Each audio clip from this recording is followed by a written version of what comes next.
Beneath the surface of the ocean, there is a world that feels less like Earth and more like another planet. A world where sunlight disappears, where pressure can crush steel, where animals glow in the dark, where hunters carry lights on their faces, and where some creatures look so strange they seem impossible. We look up at space and imagine aliens. But some of the strangest life ever discovered is not above us, it is below us, hidden in the deep ocean. And the deeper we go, the less the rules of life seem to make sense. At the surface, the ocean still feels familiar. Sunlight cuts through the water. Fish move in schools. Coral reefs glow with color. Everything depends on light. But as we descend, that light begins to fade. At around 200 meters, the bright blue world above starts to disappear. This is the twilight zone, a place where the sun still exists, but only as a weak ghost. There are no forests here, no plants, no photosynthesis. Only darkness growing thicker with every meter. And yet, this half-lit world is full of life, but not normal life. Here, animals survive by becoming almost impossible to see. Some creatures are transparent, like living glass. The glass squid drifts silently through the gloom, with only its eyes and organs giving away that it is alive. The glass octopus looks even stranger. A floating shape so invisible that it seems unfinished, as if evolution erased almost everything that could be seen. In the twilight zone, being visible can mean death, so some animals disappear by becoming clear. Others do something even stranger. They create light, tiny flashes, blue sparks, green pulses, glowing dots moving in the darkness. This is bioluminescence, living light. Every night, when darkness covers the surface, billions of creatures rise from the deep. Lanternfish, squid, jellies, tiny crustaceans. A hidden army moving upward to feed. Then, before sunrise, they sink back down into darkness. This happens every single day. A vertical migration so massive it is considered the largest animal movement on Earth. And for most of human history, we had no idea it was happening. During World War II, sonar operators detected what looked like a false sea floor. A strange layer that moved upward at night and downward in the morning. But it was not land. It was life.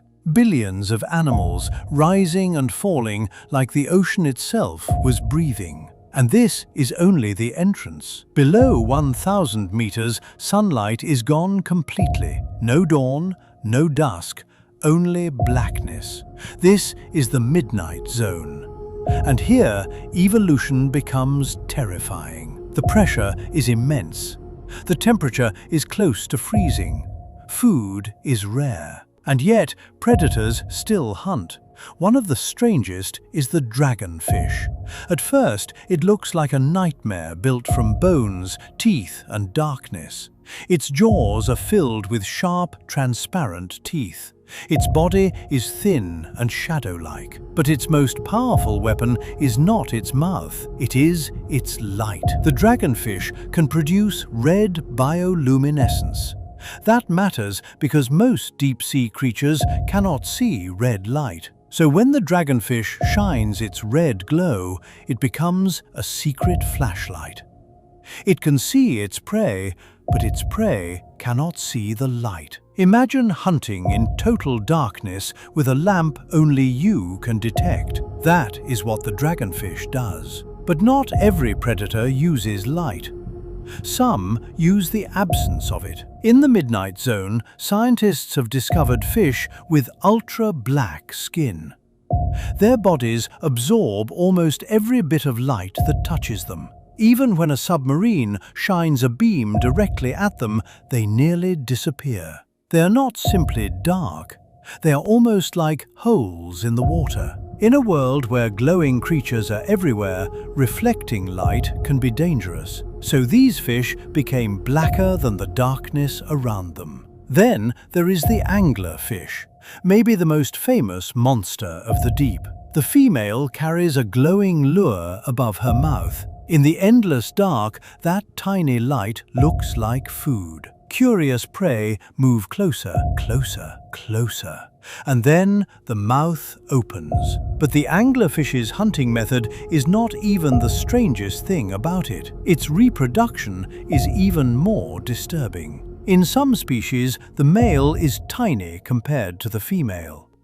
His only mission is to find her in the vast darkness. When he does, he bites into her body. Then he begins to fuse with her. His organs shrink. He becomes permanently attached, surviving through her bloodstream. In the deep sea, even love has become survival. And survival here is never gentle. Below 4,000 meters, we reach the Abyssal Plain. A vast, cold desert of mud stretching across the ocean floor. There are no coral gardens here, no sunlight, no plants, just darkness, silence, and pressure. Food is so rare that any meal can become a major event. A dead whale sinking from above becomes a feast that can last for years. First come the scavengers. Sharks, hagfish, crustaceans. They strip away the flesh. Then come stranger creatures. Bone-eating worms burrow into the skeleton and feed on oils trapped inside.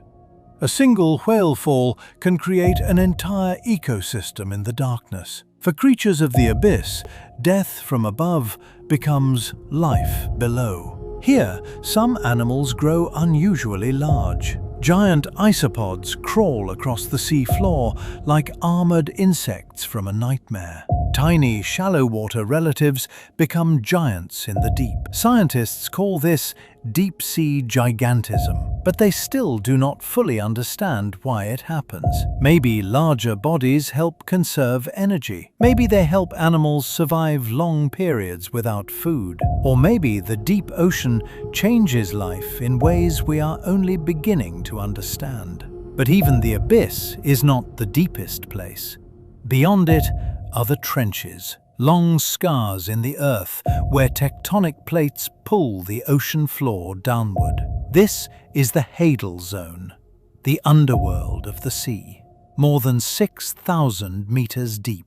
In some places, nearly 11,000 meters below the surface. If Mount Everest were placed inside the Mariana Trench, its peak would still be underwater. The pressure here is almost impossible to imagine. At these depths, a human body would not survive. Most machines struggle to survive. And yet, life exists. One of the most astonishing creatures here is the snailfish. It does not look powerful. It does not look armored. Its body is soft, pale, and almost ghost-like. But that is exactly why it survives. Rigid bodies struggle under extreme pressure. The snailfish is flexible, gelatinous, adapted at a cellular level to keep functioning where most life would fail. A fragile-looking animal built for one of the harshest places on Earth. And then there are hydrothermal vents, cracks in the ocean floor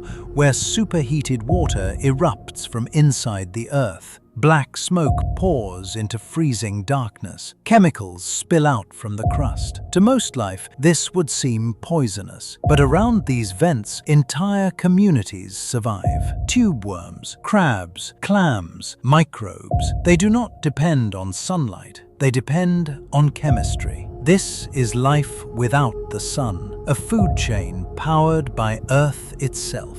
And this discovery changed how scientists think about life. Because if life can survive here, in darkness, under pressure, feeding on chemicals, then maybe life could exist in hidden oceans, on other worlds. And still, we have barely seen it. More than 80% of the ocean remains unmapped and unexplored. Every dive can reveal something unknown. A fish blacker than darkness, a worm that eats bone, a jelly that glows like a signal from another world, a predator using light no other animal can see. The deep sea reminds us of something humbling. Earth is not fully known, not even close. There are still worlds beneath our world, still creatures we have never named, still ecosystems we do not understand, still mysteries waiting in the dark. And maybe the most terrifying thought is this: the strangest creature in the ocean may not have been discovered yet.